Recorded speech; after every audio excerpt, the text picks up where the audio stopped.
30명이나 경무관을 승진시켰잖아요. 예. 경무관은 경찰의 꽃이라고 해서 왕무궁화 하나입니다. 호남 사람이 제로입니다. 아, 대통령실에서 이제 민정비서관실, 지금 민정비서관은 이원모 비서관인데, 이현모 비서관이 이 일을 다 한단 말이에요? 그래서 이제 가장 그 정점에 누가 있느냐, 한남동을 지키고 있는 사람. 최근에 경찰부터 시작해서 이 알박기 인사가 이게 심상치가 않다는 점을 고발한 신용환 서원대 전 석좌교수 모십니다. 지금 인사가 그 느낌으로 우리는 알긴 알아요. 네. 서울청장에 저 사람이 왜 왔어? 그렇죠. 저 사람이 서울 경찰청의 핵심 보직을 지금 친윤 라인이 지금 그런 인사들이 있었다는 거는 우리가 이제 익히 보도로 알고 있는데 그 외에도 많잖아요. 네, 네. 누가 누군지를 잘 모르니까. 네. 근데 아시잖아 그 사람들을. 많이 알죠. 알려주세요. 어떻게 되고 있는 건지. 아니, 맨 처음에 이제 그 인사에 대해서 제가 이게 좀 경각심을 가져야 되겠다고 생각한 거는, 제가 이렇게 수기로 써봤는데 그 텔레그램에 나갔다 들어오면은 다시 찍히잖아요. 아, 제가 그렇죠. 연락처 있는 사람들. 그렇죠. 그 메모 혹시 해오신 거 있습니까? 메모는 있는데 공인들만 따로 추렸습니다. 왜냐하면 일반 공무원들은 또 아, 여기 하기가 그래서 저런 식으로 나갔다가 막 들어와요. 그리고 네. 리멤버라는 어플에 보면은 승진하거나 바뀌면은 또 저랑 이렇게 연결이 돼 있으면 새로운 명함이 막 올라오잖아요. 최근 들어서 집중적으로 막 사람들이 예를 들어 공기업 감사, 이사, 상임이사. 요 메모 말고도 또 다른 메모가 있어요. 또 저 메모는 공인이 아니라 알고 계시던 공직에 있던 사람들이라. 지금 공직에 이제 있는 일반적인 분들인데 이 메모 내려주세요. 그리고 이런 게 이제 집중적으로 들어오는 거예요. 그래서 이 사람들이 왜 갑자기 텔레그램이 계속 들었다 놨다 하지? 걔가 왜 하고 있지? 예. 그래서 보니까 최근에도 집중적으로 이렇게 인사가 이루어지는구나 해서 제가 알리오라고 왜 정부 사이트 있잖아요. 공공기관. 네, 네. 그거를 찾아보니까 최상목 관한대행 이후에 1월 3일 날 체포 시도가 1차 무산이 됐잖아요. 그쵸. 한남동에서 1월 7일 날 최상목 관한대행이 황당하게 전체적으로 인사 정상적으로 할 테니까 올려라 이런 식의 지시를 하는 거죠. 그래서 1월, 2월에 또 집중적으로 해서 현재 기준으로 59건의 공모가 진행 중에 있어요. 그중에 23개는 실제 프로세스가 완전히 진행돼서 거의 이제 결정 단계로 가고 있는 그런 상황이다. 근데 그게 실제로는 알박기다. 네. 라고 의심하시는 거잖아요. 알박기인 게 분명한 것이 뭐냐면 네. 이 지금 정권 말기에 경찰을 포함한 권력기관 이런 데들을 이제 승진 인사를 해놓고 또 보직을 배치를 해놓으면 네. 예를 들어서 새로운 정부가 누가 들어오든지 간에 개혁 과제가 많은데 그렇죠. 이 사람들을 예를 들어 갑자기 자른다든지 하면 네. 개혁 과제를 수행하기 위해서 어떤 다른 새로운 사람을 갖다 넣는다 했을 때 이 사람들이 강력히 반발하면 그게 곧 블랙리스트가 되잖아요. 그렇죠. 네, 그렇게 하려고 하는 걸로 보여요. 지금 보니까. 특히 이제 숫자로 비교해 보면 금방 나올 것 같습니다. 숫자가 어떻습니까? 2004년도에 네. 노무현 대통령 그 탄핵 당시에는 보건 총리가 대행을 했잖아요. 예. 그때는 대행하는 동안에 한전 사장 등등해서 꼭 필요한 4명만 임명을 하고 4명만. 나머지는 다 현재 결정 날 때까지 하지를 않았어요. 그게 정상인데. 네, 정상이죠. 황교안 총리가 한 4개월 대행했잖아요. 예. 박근혜 탄핵 박근혜 때. 그때 무려 48명의 장자 들어가는 사람을 임명을 했습니다. 48명. 장이라든지 상임이사 이런 자리를 했어요. 지금 그런데 아직 최상목 권한대행이 한 게 12월 27일부터 한 건데 예. 얼마 날짜로 보면 얼마 안 된 거잖아요. 네. 딴 저기에 비해서.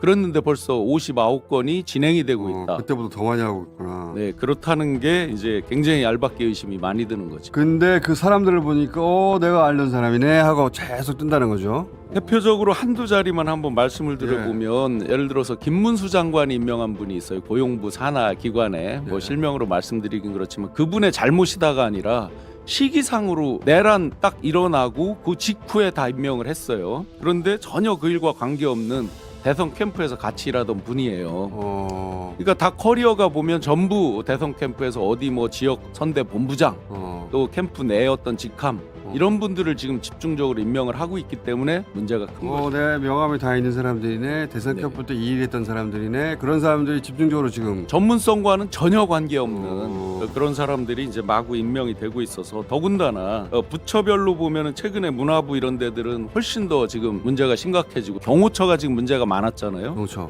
인천 공항공사 자회사라든지 뭐 인천에 공기업들 있잖아요. 거기에 네. 보면 경호처 출신이 이제 본부장으로 임명된다든지 자회사 사장으로 임명된다든지 또 지금 원칙적으로 비서실도 정지가 되는 거잖아요. 대통령의 권한 정지니까 대통령실의 행정관 출신이 상임이사로 임명이 거의 내정됐다고 알려져 있는데 더 재밌는 건 그분이 인천의 어떤 그 공항 이런 거랑 아무 관계 없는 여론조사 전문가거든요. 그러니까 막판에 일종의 밀어내기식으로 막 갖다 보내는 거죠. 막판에. 그러니까 알박기라고 막판에 그 윤석열 정부에서 일하던 사람들을 그 공기업의 주요 보직에다 막 뿌리고 있는 거네 지금. 네네. 지금 뭐 자숙하고 멈춰도 현찮은데 더군다나 날짜로 한번 말씀드려 볼게요. 지난 2월 23일 날 대통령실에서 승진 인사가 있었더라고요. 네. 전체적으로 한 건지 몇 명만 찝어서 한 건지는 잘 모르겠습니다. 제가 다 전체 내부를 안 알려주니까.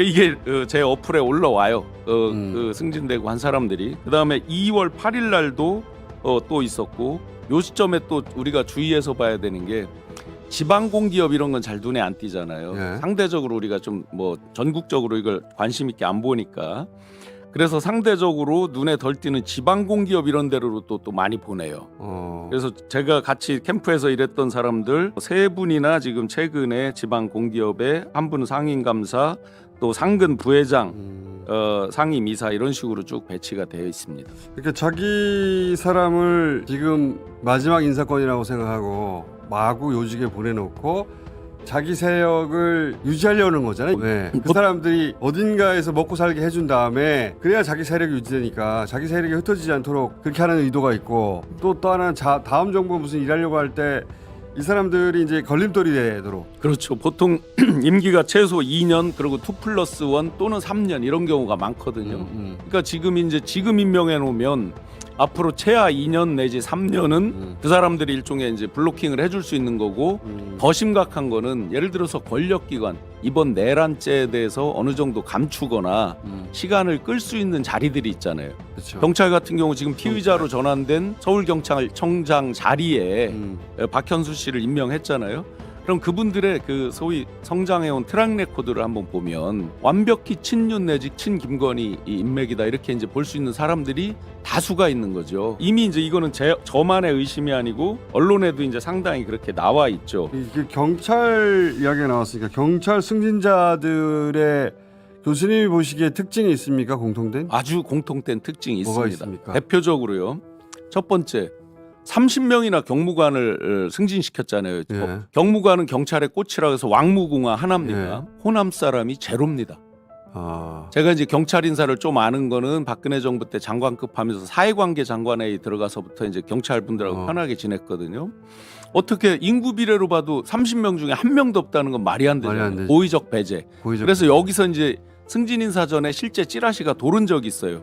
호남 인사를 배제하라라고 뭐가 지시가 나왔다. 예, 그런 식의 이제 찌라시가 도른 적이 있어요. 그때 진짜 그런가 했는데 결과 나온 걸 보니까 진짜 없는 거예요. 또 한 가지가 이건 최상목이 하는 게 아니네.